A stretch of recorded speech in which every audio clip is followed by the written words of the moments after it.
11वीं और 12वीं गाथा का विचार कर रहे हैं।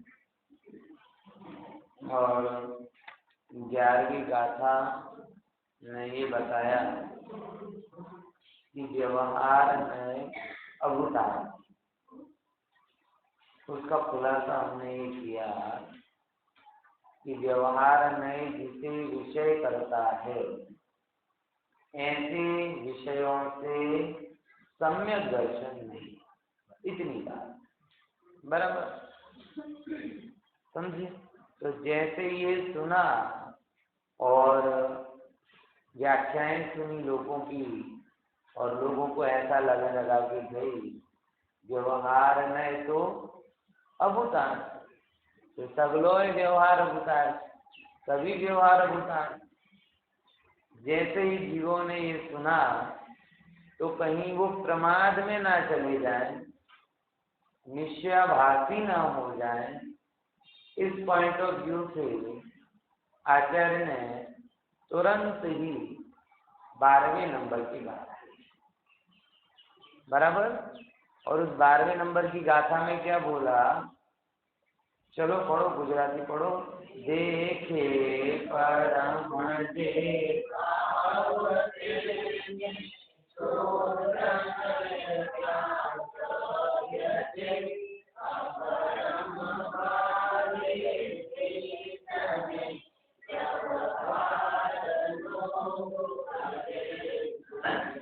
देखो क्या बोला कि जो शुद्धो शुद्धादेशो, शुद्ध नय का आदेश उनके लिए जानना चाहिए।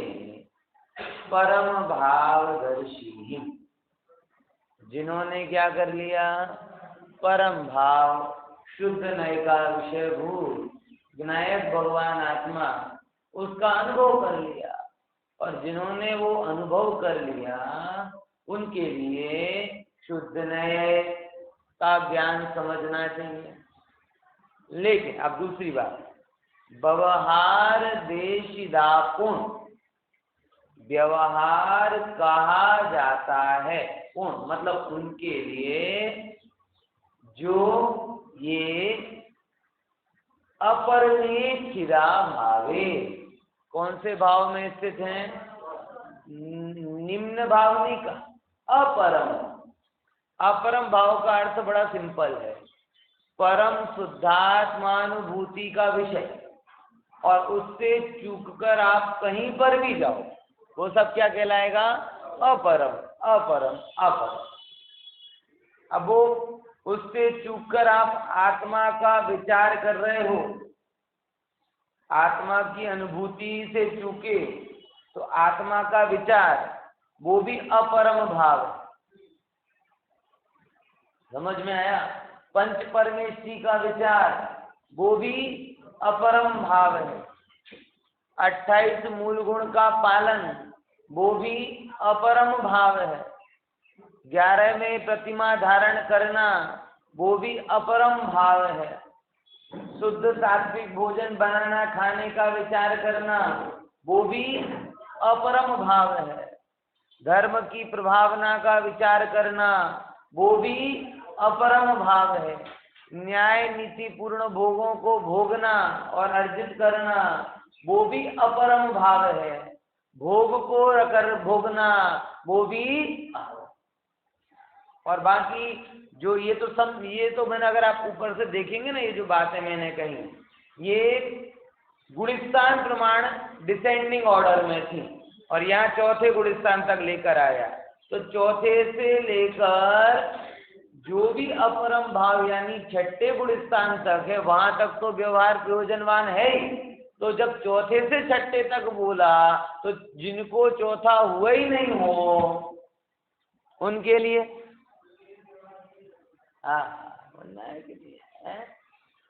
आई के लिए ये सब बातें जो मैंने बोली थी ना, अगर आप फिर से सुनना उन सबको, मैं अगर उनका विस्तार करूं तो बहुत हो जाएगा।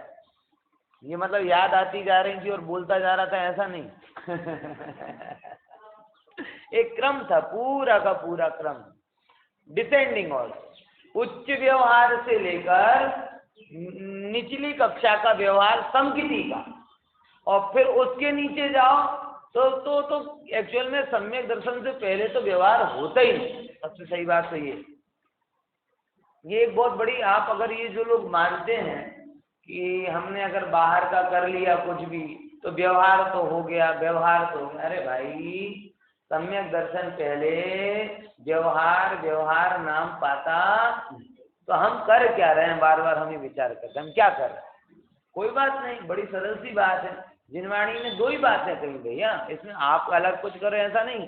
नियम सार ने कहा है कि जीव के पास दो ही काम है, मग्गो मग्ग फलस्ती, मोक्ष है और मोक्ष फल है।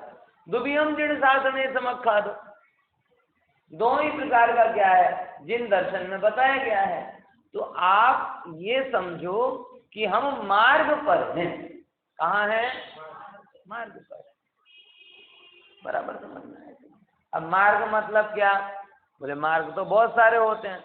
आप एकदम बड़ौदा एक्सप्रेस हाईवे पर पहुंच गए तो वो भी मार्ग है, बड़ौदा एक्सप्रेस हाईवे के पहले यहाँ से निकले तो भी मार्ग है, उसके बाद में साइड से निकले तो वो भी मार्ग है, घर से निकले तो भी मार्ग है, सीढ़ियाँ निकले तो भी मार्ग है कि नहीं? मार्ग तो मार्ग है। अगर आपको बड़ोदरा जाना है उसमें तो वो तो वहां जाएगा, कितनी दूर मिलता है यहाँ से? करीबन 7-8 किलो, यहाँ से अगर देखें तो इतना किलोमीटर दूर होगा। उसके पहले जो आ रहा है वो भी मार्ग है। आप घर से बाहर जिस रोड पर निकलते हो वो भी मार्ग है। सोसाइटी का जो रोड होता है वो भी मार्ग है। हर मार्ग है। तो आप खुद देख लो ना, आप किस मार्ग पर। बात समझ में आई कि नहीं आई? लेकिन ये थोड़ी होता है कि भाई हमने अब घर के बाहर कदम रखा तो आप कम से कम इतना मान लो कि हम बड़ोदरा हाईवे पर पहुंच गए। ये गलत है। समझ में आया कि नहीं आया? ये मानना गलत। देखो जैन धर्म है ना, जैन धर्म भावुकता से नहीं चलता। जैन धर्म टोटली विज्ञान है। वहां पे धारो के तमे आ कोई वस्तु नहीं होती। धारो, आप विचार करो, मान लो। मानने से अगर काम होता तो हम तो अपने आप को सिद्ध ही मान लेते ना, क्या फर्क पड़ता है? ये समझदार की गाथा आएगी कि एक ने अपने आप को भैंसा मान लिया। एक्चुअल में ऐसा नहीं है। यहाँ पे कोई भी ऐसी बात नहीं है कि जो वस्तु स्थिति से विरुद्ध हो। तुम धर्म नहीं कर रहे हो तो धर्म नहीं कर रहे हो, धर्म करोगे तो धर्म मतलब क्या? समस्या ये आती है। धर्म मतलब क्या है? जो लोग रात को 2-2 बजे तक घूम रहे हैं, 12 बजे नाश्ता कर रहे हैं और लगे हैं चक्कर खाने, वो भी उनको लग रहा है कि हम धर्म कर रहे हैं। आप समझ गए ना क्या कहना चाह रहा हूं? है उनको भी मन में कहीं ना कहीं ये पड़ा है कि ये हो रहा है ना वो, ये सब धर्म की भ्रांति है। चक्कर खाना है ना, गोल गोल गोल।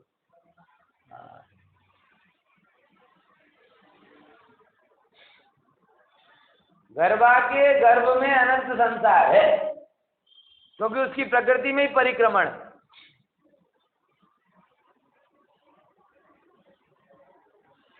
है। फिर से बोलो, अगर हम सगे मुंह से बोलो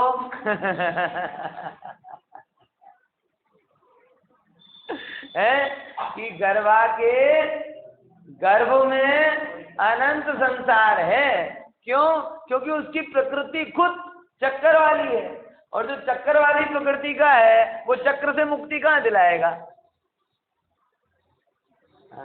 આવું ના કહો, 3 વર્ષ પછી કહી દેજો ને, પછી અમે ભૂલી જશે। હવે તમે કહેજો તો પછી અઘરું પડશે અમને ગોલ ગોલ ફરવું 3 દિવસ। હે શું કહીએ ભાઈ, જ્યારે જરૂર ત્યારે જ કહેવાય ને, પછી તો ભૂલી જવાના। ખ્યાલમાં આવે છે કે નહીં ભાઈ? ચલો ઠીક છે, બહુ પછી કહીશ। हाँ, समझा कि नहीं समझा? तो मूल बात विचार की, जो अपरम भाव में स्थित है, मतलब जैन धर्म कोई भाव, मतलब आप धर्म को समझ क्या रहे हैं और आचार्य धर्म को क्या समझ? आचार्य कह रहे हैं कि धर्म वही धर्म है कि जो धर्म किसका करे, संसार का अभाव करे, वही धर्म है जो भव का अभाव करे। जो भव को बढ़ाए वो धर्म कैसे हो, सीधी परिभाषा है। तो आप और हम सभी को निर्णय करना है, भावुकता पूर्वक निर्णय नहीं करना, यथार्थ निर्णय करना है कि हमारे द्वारा किए हुए कार्य भव बढ़ाने वाले हैं कि भव को हटाने। अगर भव को हटाने वाले हैं तो धर्म की कैटेगरी में आएंगे, और भव को बढ़ाने वाले हैं तो आप ही बताओ कैसे आएंगे। बात समझ आएगी। तो जिस अवस्था में हम कर क्या रहे हैं कोई बात नहीं, हम बड़ी सरल तरीके से जिस अवस्था से हैं उस अवस्था से आगे निकलने का काम कर रहे हैं। पॉइंट समझ आया? जो प्रश्न में होता है कि ये भी धर्म नहीं वो भी धर्म नहीं, मिथ्या दृष्टि का तो व्यवहार निश्चय तो है ही नहीं, व्यवहार भी नहीं है, तो हम करें क्या भाई? प्रश्न करें है नहीं, ये छोड़ो। तुम पहले नंबर अपनी वस्तु अवस्था को समझो और दूसरे नंबर वस्तु व्यवस्था को समझो। क्या बोला? दो चीजें बोल रहा हूं। जब आपको ये भ्रम होता है हम करें क्या, आप तो हर चीज का निषेध कर देते हो, और कोई भी प्रश्न ऐसा कर सकता है कि हर चीज का निषेध कर रहे तो करें क्या, करें क्या? अरे भाई तू समझ, कर्ता परक प्रश्न मत कर, करने के नाम पे संतुष्ट हो जाता है। हम ये बोलेंगे तुम ये कर दो, जैसे बहुत सारे लोग होते हैं ना, प्रायश्चित के लिए आए और गलती करी हो, अब जिस चीज से गलती करी हो उसको दूर करने की बात करें, वो तो नहीं करना। पंडित जी ये बता दो कितनी माला फेरे, कितने दान करें, कौन सा व्रत ले लें, क्या? अरे भाई वो प्रॉब्लम ही नहीं है। ये करने का ये जो भ्रम हो गया ना, बड़ा भयंकर। पहले नंबर दो चीजें समझो। कौन सी? एक तो आपकी अवस्था और दूसरी वस्तु की व्यवस्था। क्या बोला? कौन सी दो चीजें समझना है? बोलो। एक तो पोतानी अवस्था અને બીજા નંબર વસ્તુની વ્યવસ્થા। વસ્તુની વ્યવસ્થામાં શું આવે? જે વસ્તુનું ત્રિકાલિક સ્વરૂપ છે, શ્રદ્ધાના વિષયો। ખબર પડી? વસ્તુની વ્યવસ્થામાં શું આવે? ત્રિકાલ સ્વરૂપ। જેમ કે સુખ શું છે, મારો સ્વરૂપ શું છે, ધર્મનો સ્વરૂપ શું છે, પરમાત્માનો સ્વરૂપ શું છે, એ જગત કેવી રીતે પરિણમિત થઈ રહ્યો છે, આ બધા જે અનચેન્જેબલ અને યુનિવર્સલ ફેક્ટ જેમાં આવે છે એ કહેવાય છે વસ્તુ વ્યવસ્થા। ચલો બોલો તો ખરા, કયા કયા ટોપિક લીધા આમાં? અમુક અમે એના કરતા વધારે પણ તમને યાદ આવતા હોય તો કહો, પણ મૂળ સમજો। શું કીધું? સુખ શું છે, હું મારો સ્વરૂપ શું છે, પરમાત્માનો સ્વરૂપ શું છે, ધર્મનો સ્વરૂપ શું છે, જગતનો સ્વરૂપ શું છે, જગતના પરિણમન કેવી રીતે થઈ રહ્યા છે, આ બધા ફંડામેન્ટલ વસ્તુને પહેલા સમજો અને સમજવામાં પોતાનો અભિપ્રાય મિક્સ ના કરો।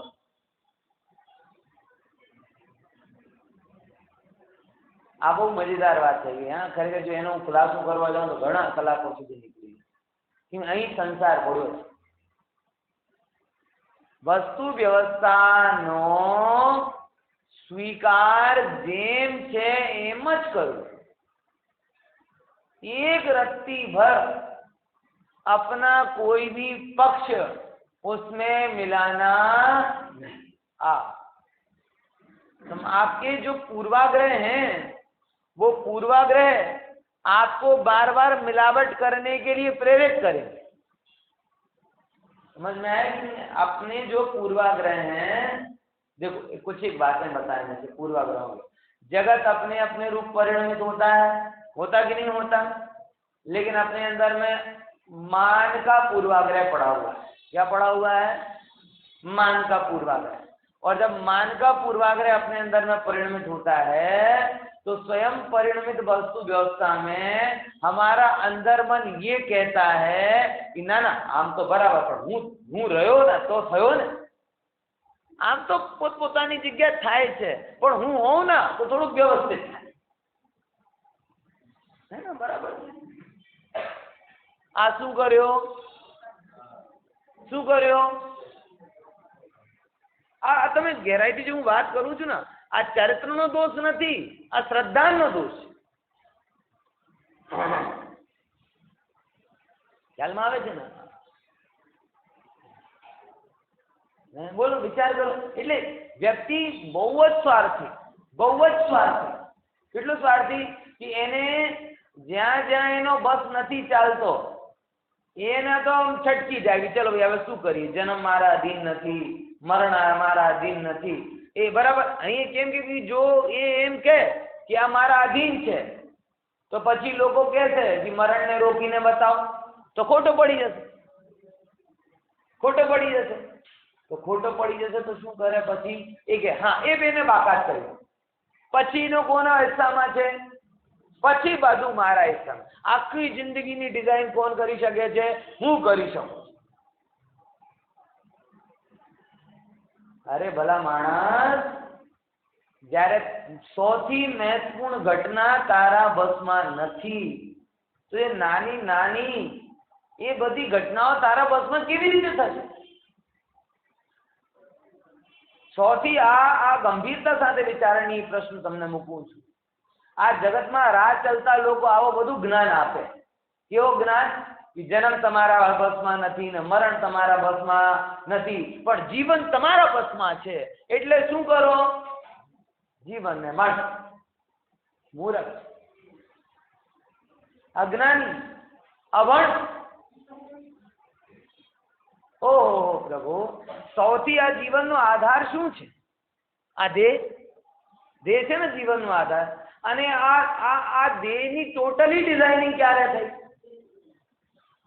મને એટલું કહી દો. હે?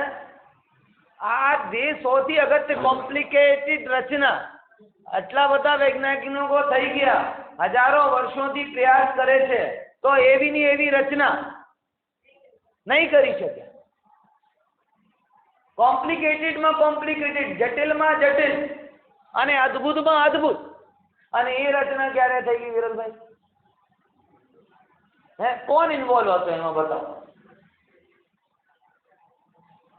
માં ખાય છે અને આખા શરીરમાં એ અંગોપાંગ બની જાય, હાર્ટ બની જાય, કિડની બની જાય. આમ વિચાર તો કરો. આવી કોમ્પ્લિકેટેડ રચના ક્યારે થઈ? તમારા કર્તૃત્વથી થઈ. અને કર્તૃત્વ તમે આવો કરી શકતા હતા? ચલો તમને હોગ્યો, તમારા છોકરાની ડિઝાઇનિંગ તમે કરો. અરે ચિત્ર બનાવી શકતા નથી ભલા માણસ, એકચ્યુઅલમાં હું બહુ શું બનાવું? હે, વિચાર કરો. હે, સૌથી અગત્યની રચના જયારે આપોઆપ થઈ ગઈ અને લાખ ઉપાયો કરતા એ જીવ ગયો. એક હમણાં એક ઓપ્શન એવો આમ વિચાર કરો. અમારે એક મિત્ર છે ને, ચૈતન્ય છે અહીંયા સાથે, એના પાપા હમણાં એક્સપાયર થયા 15-20 મહિના પહેલા. હું હમણાં 2 દિવસ પહેલા જ ગયો હતો, સન્ડેના ગયો હતો, મળવા જ ગયો હતો. તો શું કહે કે આ જે ખૂન પાતળા ક્લોટિંગ થતી હતી ને, ક્લોટિંગ થાય છે તો એક ગોળી આપે ખૂન પતલા કરવાની. હવે શું કે વિચાર કરો, મરણ કેવો આમ નિર્ધારિત છે કે જે ખૂન પતલા કરવાની ગોળી છે ને, એ ગોળી આપી તો બ્લડમાં ક્લોટ જે થયેલો હતો ને, એ ક્લોટ 2 ભાગમાં તૂટ્યો અને એક બ્રેનમાં ફસી ગયો ને એક હાર્ટમાં ફસી ગયો. એટ એ ટાઈમ 5 મિનિટમાં ખીલ ખતમ. હે, બોલો. અને ડોક્ટર કહે અમે શું કરીએ? લાખો કેસમાં કોઈ એવો કેસ બને કે 4 દિનથી દવાઓ ચાલતી હોય ખૂન પાતળા થવાની, તોય એ દવા છે એ જ મરણનું કારણ બને. વિચાર કરો. હે, અમે શું કરી શકીએ? અને વાત એની પણ સાચી. જે દવા શા માટે આપી? ખૂન પાતળા કરવા માટેની. એ દવાથી શું થયા? બે કટકા થયા અને જેમ અર્જુનને કોઈને ધારીને છોડ્યા હોય ને, એક કટકા એક ટુકડા ક્યાં ગયો? મગજમાં, બ્રેન હેમરેજ, ને બીજો ટુકડો હાર્ટમાં, તો બ્લોક 5 મિનિટમાં ખેલ ખતમ. હવે મને એ કહો ભાઈ, કહેવાની વસ્તુ તો મને બે ઘટના તમને કીધી. જન્મ તમારા આધીન નથી, કેટલો કોમ્પ્લિકેટેડ, અને મરણમાં તમને બચાવવાના કેટલા ઉપાય કર્યા, આઈસીયુમાં હતા, વેન્ટિલેટર, બધા ઉપાય, તો આટલી અગત્યની ઘટના જ્યારે નિર્ધારિત રીતે ઘટિત થતી હોય તો તમે એ જ અહંકાર કરો કે બાકી બધું મારા હાથમાં છે. મિથ્યાત્વ હાથમાં છે. શું કીધું? જેઓ એમ માને કે બાકી બધું મારા હાથમાં છે, એની હાથમાં માત્ર મિથ્યાત્વ છે, બીજું કઈ નથી. પણ શું કરીએ? જે કીધું ને, વસ્તુ વ્યવસ્થામાં પોતાનો શું કરે? આગ્રહ કરે. વસ્તુ વ્યવસ્થામાં શું કરે? પોતાનો આગ્રહ મિક્સ કરી દે. અને એટલા માટે પછી શું ભાવ રાખે કે જો મેં કર્યું તો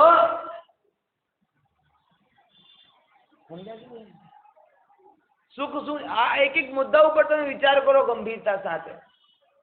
વસ્તુ વ્યવસ્થામાં પોતાનો આગ્રહ ના મેલાવો. સુખ શું છે? વસ્તુ વ્યવસ્થા શું છે? મને એમ કહો. વસ્તુ વ્યવસ્થામાં તો સુખનો એક ઓબ્જેક્ટિવ સ્વરૂપ બતાવ્યો છે. ઓબ્જેક્ટિવ સમજ્યા કે નહીં સમજ્યા? ઓબ્જેક્ટિવ સ્વરૂપ એટલે શું કહેવાય? જેવો છે એવો છે. સર્વજ્ઞ ભગવંતોએ કીધું, આનંદ સર્વજ્ઞ ભગવંતો જે અનુભવ કરી રહ્યા છે, અનેકો જ્ઞાની ભગવાન જે અનુભવ કરી રહ્યા છે, એવો સુખનો સ્વરૂપ કેવો છે? બોલે જ્ઞાનાનંદ સ્વભાવી આત્માનુભૂતિ, એ જ સુખ છે. એ ઓબ્જેક્ટિવ. પણ જ્ઞાનીને એમ લાગે, જ્ઞાની તો એમ સ્વીકારી લે છે, અને જે શાસ્ત્ર જ્ઞાનીઓ એ પણ એમ સ્વીકારી લે છે.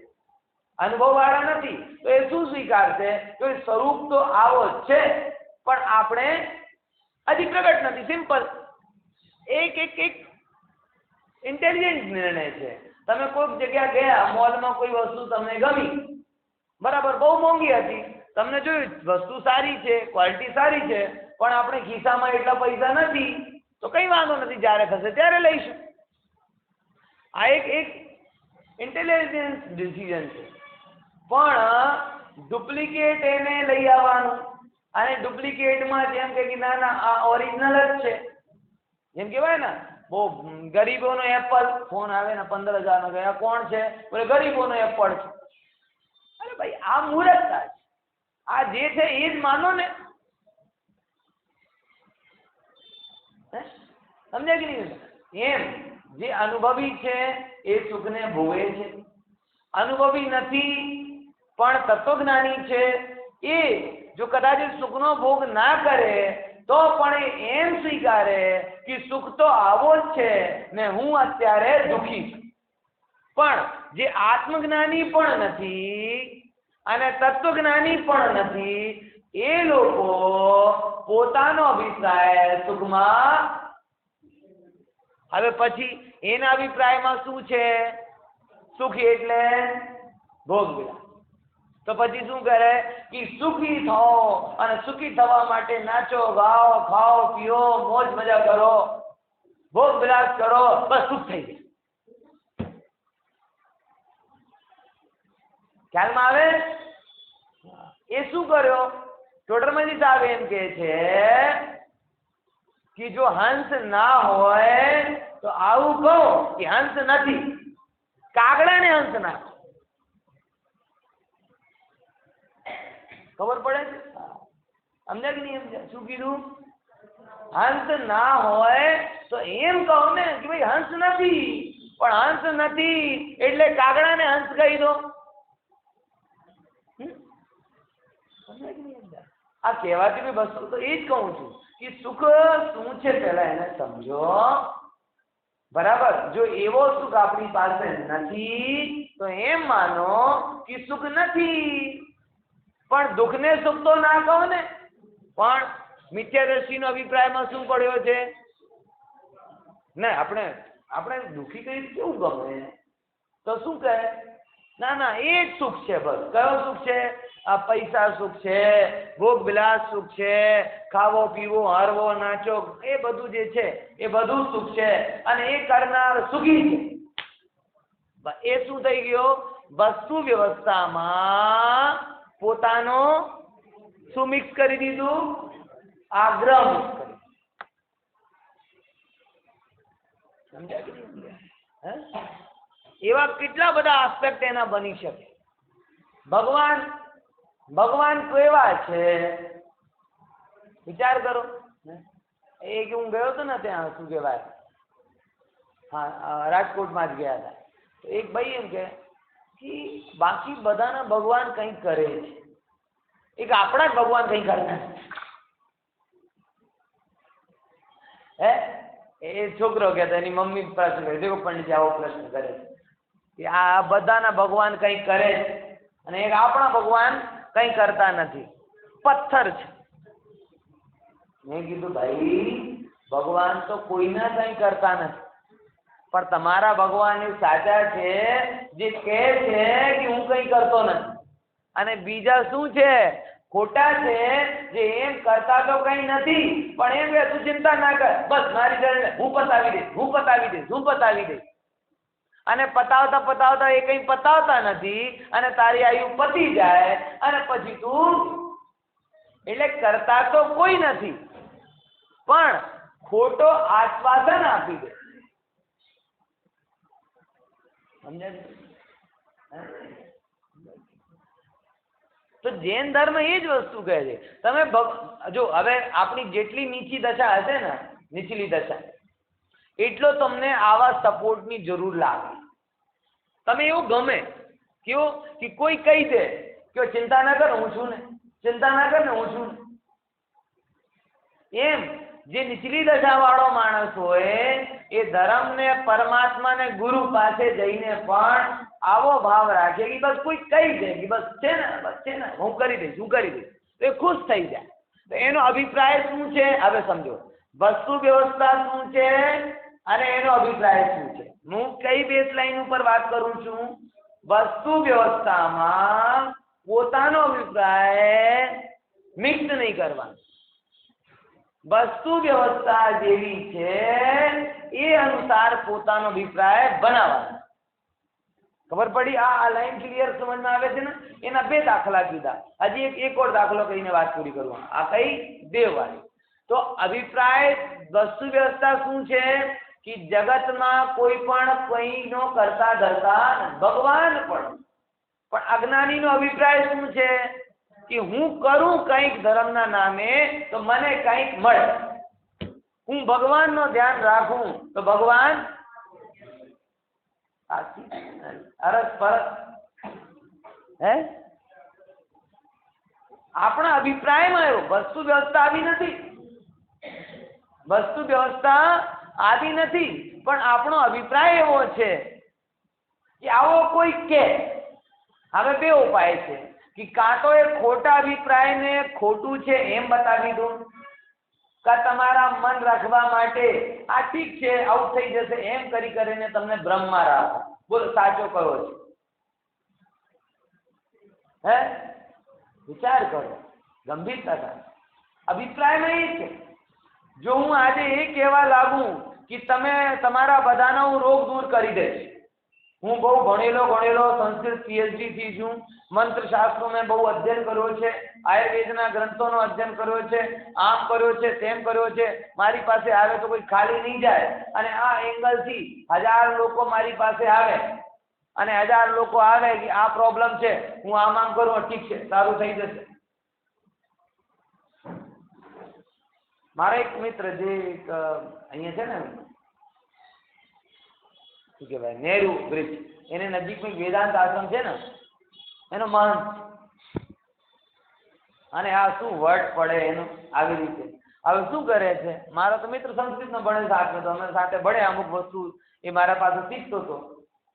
તો શું કરે, બોલે કઈ નહીં, કોઈ મને મળવા આવે ને તો કોઈ ફૂલ લઈને આવે, કોઈ પ્રસાદ લઈને આવે, કોઈ માળા લઈને આવે, તો હું શું કરું છું, કે જે માલા લઈને આવ્યો અને એના પછી કોઈ પ્રસાદ લઈને આવ્યો, બરાબર, એ માળામાંથી એક ફૂલ કાઢીને એ આગળના માળાને જા તારો ભલો થઈ જશે, અને પછી આમ લઈને આમ લખીને ઘરે વિરાજમાન કરી દે, બરાબર.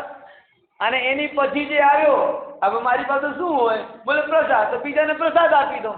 કઈ ને કંઈક તો લઈને આવે, તો જે આવે લઈને એ રાખી લઉં, અને જે પહેલા આપીને ગયો તો એ આપી દઉં. અને લોકોને એમ લાગી ગયું, સાહેબ મહંત સ્વામીએ શું કરી દીધું, આશીર્વાદ આપી દીધું મને, હવે મારું કલ્યાણ થઈ ગયું. જે મારાથી ભણે એ કરી શકે છે, તો હું તો કરી શકું ને.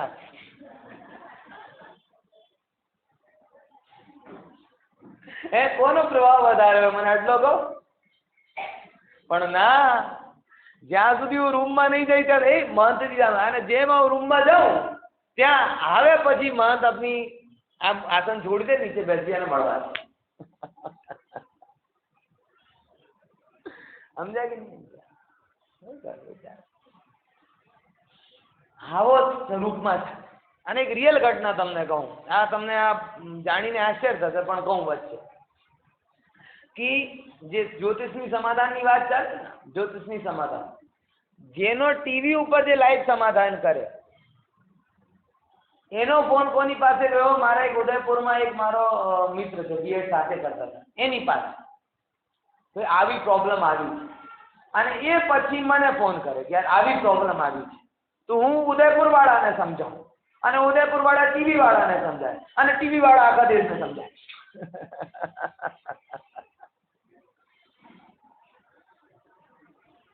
ખ્યાલ આવે છે કે નહીં? હે, હવે તમને શું લાગે, ટીવી ઉપર આવે, આની તો વાત જ, હે, માર્કેટિંગ થઈ જાય, જલસા પડી જાય. હે, વિચારો જરા ભાઈ, જો વસ્તુ વ્યવસ્થામાં પોતાનો અભિપ્રાય મિક્સ કરવાનો ભાવ હશે તો તમે ક્યારે સાચી વસ્તુ વ્યવસ્થા સમજી શકશો?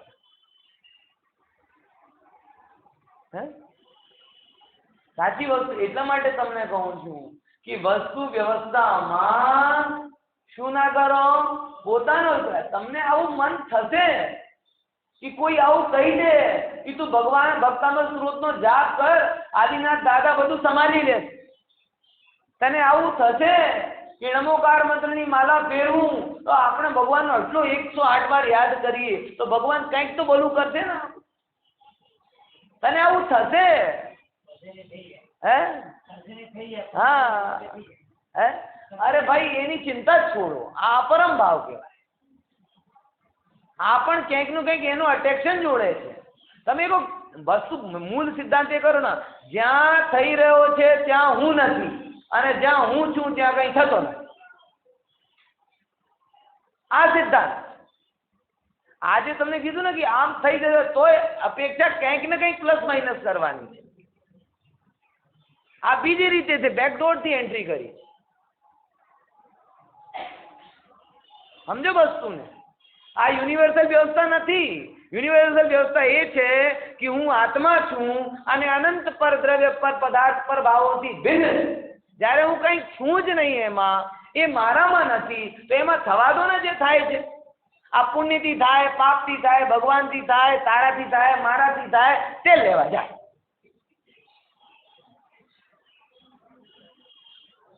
આ જે કર્મની વ્યવસ્થા કરીને એ આખો મિથ્યા તો રીફોર્મ કરીને લઈએ. સમજ્યા કે નહીં? આચાર્ય જ્યાં તમને પહોંચાડવા માંગે છે ત્યાં પહોંચતા જ નહીં. પહેલા ભગવાનને લીધે નહોતા પહોંચતા હતા, સૌથી પહેલા ભોગોને લીધે નહોતા પહોંચતા હતા, પછી ભગવાનને લીધે નથી પહોંચ્યા, હવે કર્મોને લીધે નથી પહોંચ્યા. શું કીધું? આ મુદ્દાને સમજો, સમયસાર છે. આ અરીસો દેખાડનારો ગ્રંથ છે કે પહેલે શેના માટે નથી પહોંચતા હતા આત્મામાં? ભોગોનો અભિપ્રાય પ્રબળ હતો, બરાબર. હવે ધર્મ બુદ્ધિ થઈ, બરાબર, એટલે પહેલા તમે તમારા કર્તવ્યથી ભોગ મેળવવા માંગતા હતા, પછી ભગવાનની કૃપા,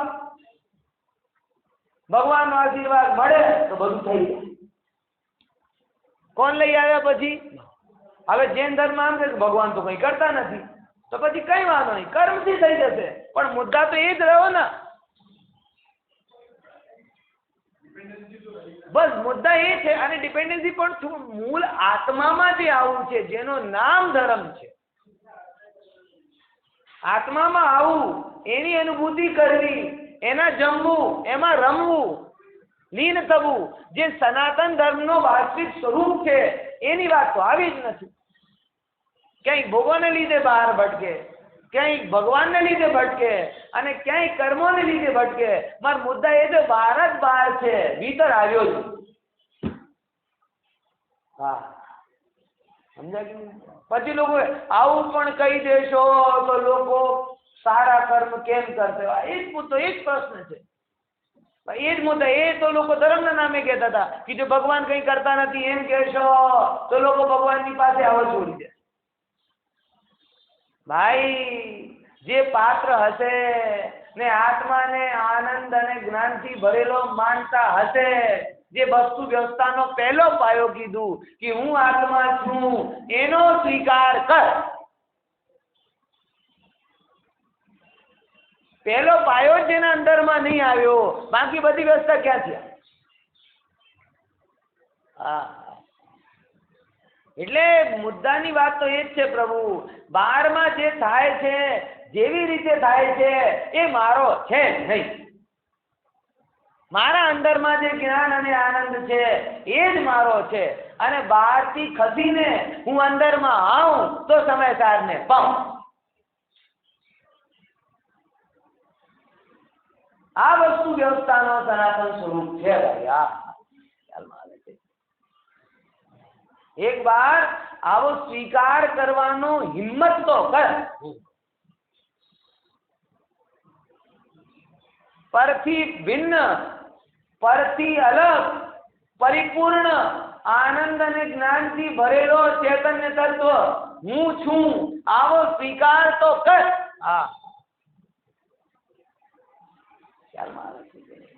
નરકમાં પણ જે આનંદથી રહી શકે, સાતમા નરકને દુઃખ ભોગવતા ભોગવતા એવો તત્વ હું છું ભલા માણસ. હા, સાતમા નરકની વેદના તમે શું સમજો છો? અને ત્યાં જ્ઞાની તેના બળથી આનંદિત રહે છે. અહીંયા તો વીજળી કાપની વાતો ચાલે છે ને, તો આમ ગભરાઈ જાય. ઓહો, હે અત્યારથી પડશે વધારે. હે, હા, ઓ 2 કલાક જતી રહે તો હું કરીશું. અને વોટ્સઅપ મેસેજ કરો, વીજળી બચાવ. વીજળી બચાવવી જોઈએ, બરાબર. કેમ? કે તમને એસી મળે એટલા માટે. એ ખોટી એંગલ.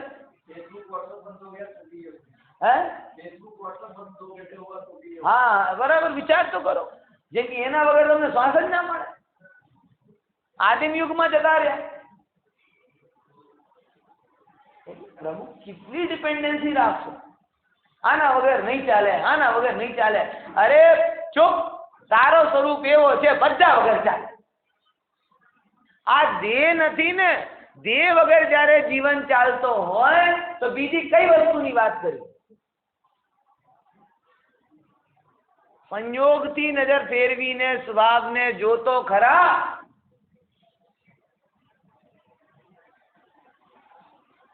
હા, એ યુનિવર્સલ સ્વરૂપ કહે છે સમયસર. એમાં પહેલા નંબર આગ્રહ મેળવશે તો એ સ્વીકાર નહીં કરે. આગ્રહ મિક્સ કરશે ને પોતાનો, જે કીધું ને આટલું તો હોવું જોઈએ, આવું તો ક્યારેક ક્રોધનો આગ્રહ પડ્યો હોય, ક્યારે માનનો આગ્રહ પડ્યો હોય, ક્યારે ભોગનો આગ્રહ પડ્યો હોય, ક્યારે સગવડનો આગ્રહ પડ્યો હોય, ક્યારે સંયોગનો આગ્રહ પડ્યો હોય. એ બધા આગ્રહો સાથે જ્યારે તું વસ્તુ વ્યવસ્થાને જોશે તો તને વસ્તુ વ્યવસ્થા ઉતરશે નહીં. તો પહેલા નંબર શું કરો? 2 વસ્તુ કીધી હતી ને, કઈ? કે એક તો સૌથી પહેલા શું કરો? ધર્મના નામે વસ્તુ વ્યવસ્થાને જાણો, અને પછી પોતાની અવસ્થાને જાણો. બે સિવાય બીજી કોઈ વસ્તુ જ નથી. અવસ્થાને જાણો કે આ તો વસ્તુનું સનાતન સ્વરૂપ છે. હવે આવે પણ એટલે પર્યાયની વાત. એટલે મારી અવસ્થા કઈ છે? હવે એમાં ઘણા તબક્કા પડે છે. વસ્તુ વ્યવસ્થા અક્રમ સત્ય છે, એવી જ છે. અનંતકાલ પહેલા પણ એવી હતી, આજે પણ આવી છે, અને અનંતકાલ પછી પણ એવી ને એવી રહેવાની. વસ્તુ વ્યવસ્થા અક્રમ છે, પણ અવસ્થા ક્રમથી. અને પછી જે અવસ્થામાં તમે હો એ અવસ્થાના વ્યવહાર ત્યાં પ્રયોજનવાન થઈ ગયા. એ આવી ગઈ 12મી. ખબર પડી કે નહીં? ફરી વસ્તુ વ્યવસ્થા કેવી છે? અક્રમ છે, જેવો છે એવો સ્વરૂપ. હવે પણ અવસ્થા તમારી કેવી છે? ક્રમવાન. તો જે અવસ્થામાં તમે હો એ અવસ્થા પ્રમાણે તમારા વ્યવહાર થશે. બરાબર સમજ્યા કે નહીં સમજ્યા? જેમ કે કોઈ નાનો બાળક હોય, એ પુખ્ત વયનો થાય ત્યારે દૂધ પાક પણ ખાય ને પનીરની સબ્જી પણ ખાય ને આમ બધું ખાય. એ એના માટે શું હોય? ત્યાં પ્રયોજનવાન. અને તમે 2 મહિનાના બા છોકરાને ખવડાવો, અરે તો આ બધું પૌષ્ટિક નથી? અરે બધું છે, પણ અત્યારે નથી. ડોક્ટર કહે ને 6 મહિના સુધી બીજું કઈ નહીં. હવે પછી મોટો થઈ જાય પછી તમે બીજું કઈ આપો જ નહીં. તો ડોક્ટર પોતે કે હવે બીજું કઈ ખવડાવો. એટલે સાહેબ તમને ના પાડી હતી, તમે બહુ ફરી જાઓ છો. શું કરો તમે? ફરી. પહેલા કહો બીજું કઈ ખવડાવતા નથી. હવે 8 મહિનાનો થઈ ગયો, 9 મહિનાનો થઈ ગયો, હવે હું ખવડાવતો નથી. તમે બાંકમો. ભાઈ એવી વ્યવસ્થા છે.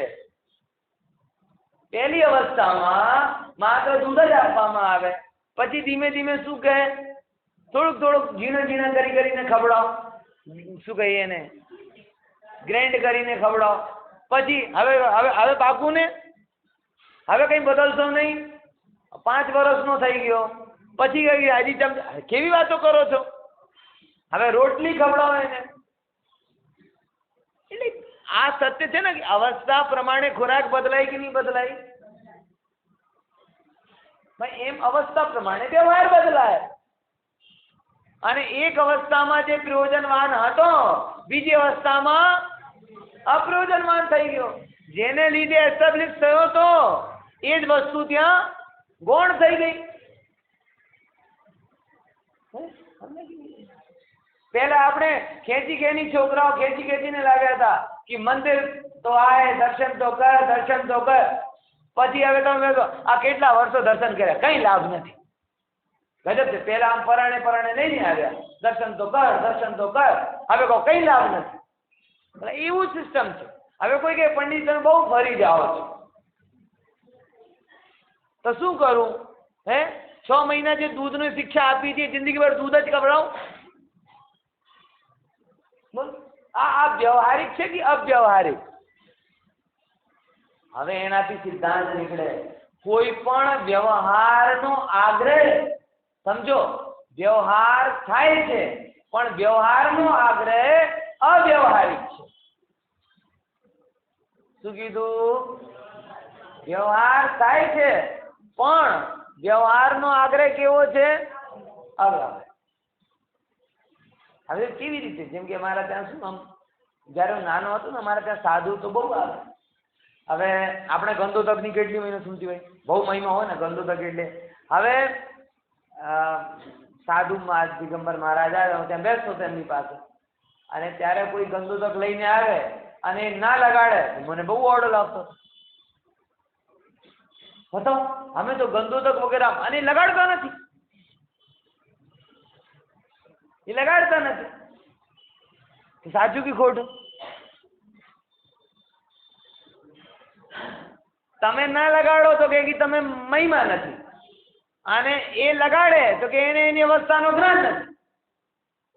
અને ઘણા સાધુ પછી લગાડી લે. અમે જે લગાડતા હતા એ ભક્તિવાળી છે, અને જે નહોતા લગાડતા હતા એ શું લાગતું હતું? એને તો ભગવાનની મહિમા જ નથી. હવે જયારે વાંચીએ તો ખબર પડે કે જો સાધુ ગંદોદક લગાડે એના સ્નાન ઘટમાં દોષ લાગે. ગંદોદક લગાડે તો પણ, તો જે નહોતા લગાડતા અને જે મને ભક્તિ શૂન્ય લાગતા હતા એ સાચા હતા, અને જે લોકાચારને લઈને લગાડી લેતા હતા એ ખોટા. ખબર પડે છે કે નહીં? હા. હવે જે જેવી અવસ્થા, આપણી અવસ્થામાં નીચલી દશામાં આવો ભાવ આવે, ઇન્દ્ર પણ ગંદોદક જળને માથા ઉપર ધારણ કરે તો આપણે પણ આવો ભાવ આવે, પણ મુનિ અવસ્થામાં આવો ભાવ આવતો નથી. એટલે અવસ્થા સમજ્યા વગર સાચી વ્યવસ્થા બની શકતી. તમે પણ કપડા લેવા જાઓ તો પહેલો પ્રશ્ન શું પૂછશે? છોકરા માટે કપડા લેવા કેટલા વર્ષનું છે? એટલે તમને શું આપો ને કપડા, હે બોલ, મને રમકડા લેવા જાઓ તો શું પૂછે? કેટલા વર્ષનું? તમને શું છે? આટલી પંચાયતમાં કેમ પડો છો? રમકડા આપો ને. પણ ભાઈ અવસ્થા વગર ઉપાય કેવી રીતે? એમ તમે તમારી અવસ્થાને નહીં સમજો ત્યાં સુધી તમારો ઉપાય થશે નહીં. અને પછી એપેન્જેડ કોઈ પણ કરીને ઉપાય કરો, કોઈ પણ પ્રકારનો વ્યવહાર કરો અને પછી એમ માનો કે હું ધર્માત્મા છું. તો વ્યવહારનો જ્ઞાન નથી, આ વ્યવહારનો આગ્રહ. વિચાર કરજો, કાલે ચર્ચા કરી.